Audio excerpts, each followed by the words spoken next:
All right, guys, so today I'm getting my hair retightened, and I'm going to show you what my hair looks like at the 1.5 year mark before I go get my hair retightened. And I'm going to show you what I do with some of my ends that, to me, sometimes can start looking a little ratty or just not what I prefer.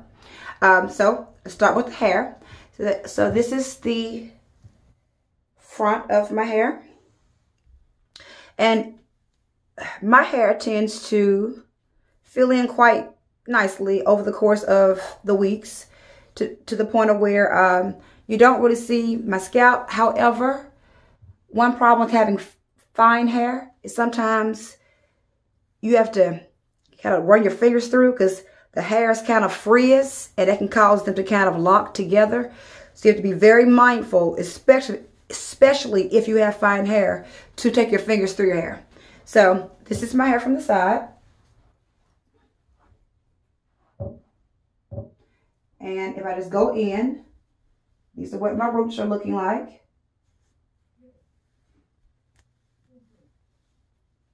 See, they're pretty thick. And this is my trouble spot that I've been having the entire time. As you see, this hair right here, it is just not locked. It has come out. So we're going to address that again today. We actually combined some of this hair with hair around it, and it came out again, guys. I don't know. It's just a trouble area. I don't know how long it will take for me to fix that area. But I'll come back with the after. So you can compare my grid to the after results. Now, as far as lock maintenance for my ends. For me, having fine hair, my hair at the ends, guys, were very curly when I first got or started my lock journey.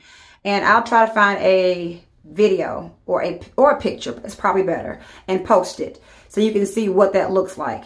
And those curly ends, on some ends, they just naturally I guess tangle on themselves, and they look fine. But there's sometimes when I get these little, let me see if I can find one. To me, where the end is just, that's not too bad. Let's find another one. The end sometimes gets this like weird little knot at the very end. And personally, I don't really like that look. Let me see if I can find some more. Here's one. How this is a good example. See how it's thin, and then there's a knot there. To me, it just looks, I hate it. So sometimes it's because it's literally ready to come off. Like this one, if I'm pulling at it, guys, and it gently comes off, perfect example. That is hair that is, to me, is almost like when you were loose and your hair shed. For me, on some of my locks, the hair will actually get to a point where it just gently comes off. And if it gently comes off, don't be afraid to take that end off. Now, if you're having a snatch at it, you probably don't want to. And as you can see, that end looks more natural to me, or it flows better. And that's what it looked like. It's literally like a little knot that came off. Now, sometimes I have to kind of assist it. Like, to me, if it's looking too... Now, I'm 1.5 years in, guys, and my loctician has said that my hair is locked, so I don't recommend doing all this until you are told that you're locked. But sometimes the end, to me, is just too thin compared to the thickness of the lock, and I literally just snip it. Let me look.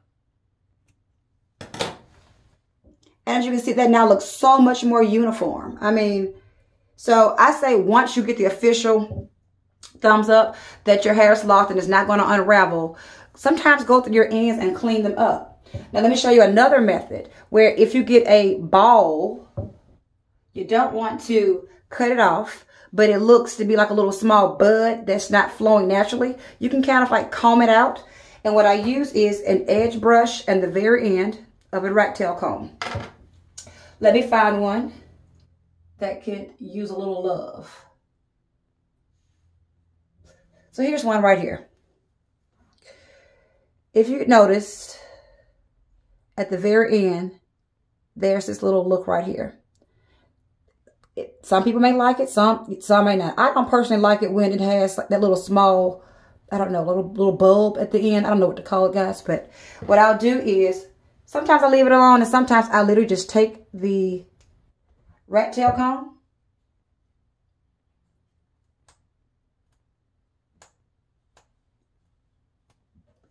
and I comb through it. And it kind of, it unravels it some. And look, and now that's a thinner end. So to me, it just flows better with the lock. And it doesn't look like, straight in a weird little knot bulb at the very end. And you can just find yourself going through your hair and seeing, do you have any locks that there's a very, very, very thin end. And if it's very thin compared to the thickness of the lock, what I recommend doing is just snipping it. And it gives a cleaner look to the overall lock. Now my ends aren't perfectly uniform. Because again, I had loose ends at the end of my hair that were curly. And I don't know if they'll ever be uniform looking. Camera cut off, sorry. I was saying I don't know if they'll ever be uniform looking. And that's okay. You know, sometimes perfectly imperfect is the name of the game. I've seen some of my lock sisters with uniform locks from the top to the ends, and they are gorgeous. And some have ununiform locks all throughout. And then you have some where, you know, they're uniform at the top, but not quite uniform at the bottom. They're all beautiful. But just to kind of clean it up a little bit, let me show you one that I found a perfect example on. This one right here, okay? So this lock, as you see, it's thick, and then it just gets very thin.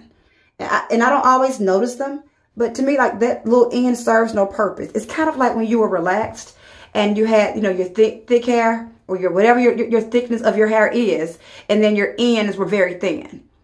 It's not a good clean look. You know, when you get relaxed, you would get those ends clipped. So I think the same thing about when you have locked hair. If the end looks unhealthy or like it doesn't belong, again, if you're locked and your loctician has agreed to this, just snip it off.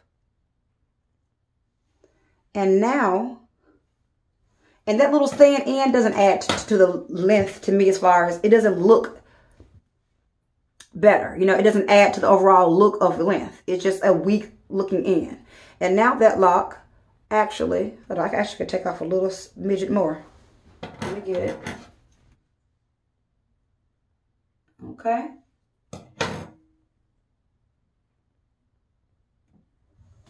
And now it's actually, you know, uniform all the way down. And that to me aids in the overall look. And again, this is just my preference. I'm not saying that this is for everyone. And some people may not agree, but you know, everyone has their journey and what they feel comfortable doing with their hair. And for me, I do. So what I want to do is just go through my hair before I get my hair retightened today. Oh, let me introduce you all to my Rebel lock. I'm going to take this earring off so you can see. Look, guys, do you have that one lock that hangs significantly lower? Look at that. Look at that. Now, sometimes it'll tuck itself up and blend in. Other times, it just hangs low. I don't know what it is. And there's some locks that are close in length to it, but this one just hangs. It doesn't shrink at all. So it's my one lock that really refuses to shrink. So I should give her a name. Any suggestions? Put them in the comment box. I mean, look at that. That lock, guys, comes all the way down here. It's ridiculous. So I've just learned I have two options. Cut her off or just let her do her do. And I said sometimes I can like smush her up, you know, and let her kind of, and other time, look at that. What is that? You know, but hey, what did I say earlier? Perfectly imperfect. All right, so when I come back, I will show you what my grid pattern looks like a year and a half in with freshly retightened hair. Sometimes when she does my hair, there's a middle part. So this is how my hair looks as far as the middle part with, oh, look at that. I can't even get through. Oh, God, guys, it's so time to get my hair done. And by the way, I go every 6 weeks. Now, this is actually, let me see if I can get in the frame so you can see. See that? This is what I mean by fine hair. The hair tends to come out and frizz. And you have to literally like separate it with your fingers or the locks will try to marry. And that happens with anybody with locks, but I believe it happens worse when you have fine hair. So, yep. All right, so I'll be back with the after results shortly.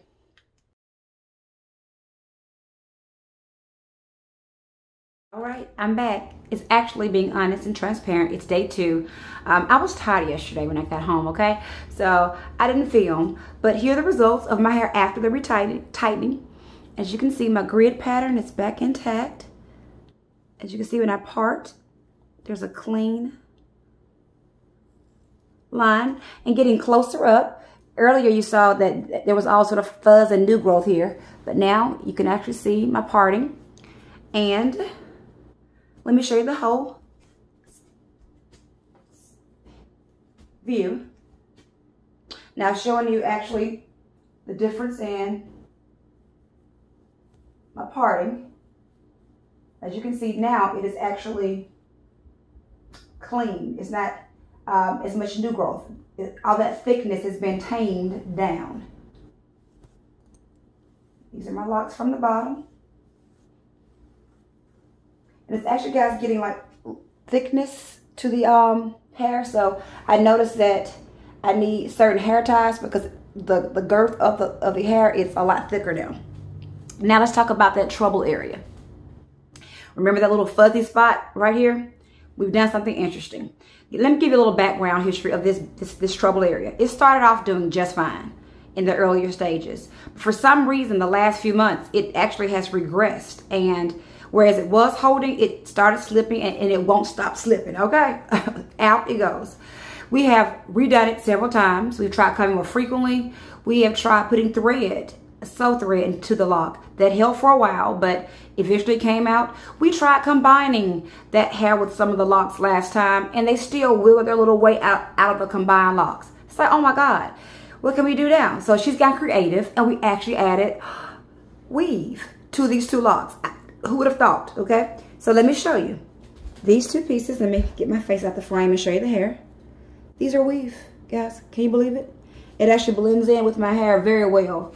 But what she did, she took that little patch of hair that was so short, and she added hair to it, braid hair to it. And the hope is that hair will lock, and then she'll eventually be able to cut out the weave hair, and it'll just flourish on its own. So she said she went into her bag of tricks of everything that she tries to fix it. So let's see if this works. What I do appreciate is I can actually pull my hair back without having a little mini small afro right here. Because that's what was going on, okay? Little fro. Or I would have to bobby pin it down to make it look less fro-ish. A fro in the middle of your locks was not hot, okay? It was not hot. But yeah, so that's it. Remember, we're a 1.5 years in. My hair is now comfortably sitting here without having to stretch it. This is like when I've washed my hair, where it sits. As far as shrinkage, I still have it. As you see, my hair is longer than what it projects itself as. But I'm excited. I mean, I feel like the fullness, my hair is just sitting out more naturally. I need less and less of those techniques that I've talked about to fluff my hair out because the actual locks themselves are thickening more and more. But again, with fine hair occasionally, my hair does go wonk, wonk, wonk, and flatten. And those videos and my hair tutorials show you how I actually give life back to my hair when it's not sitting like this. Oh, get it. But all right, guys. I hope this was an update that shows you some progress in my journey, as well as address some trouble areas. And that's it. So have a great day. And if you have not liked and subscribed, please do so. And join me on this journey of hair, health, and happiness. All right, guys. Have a good one.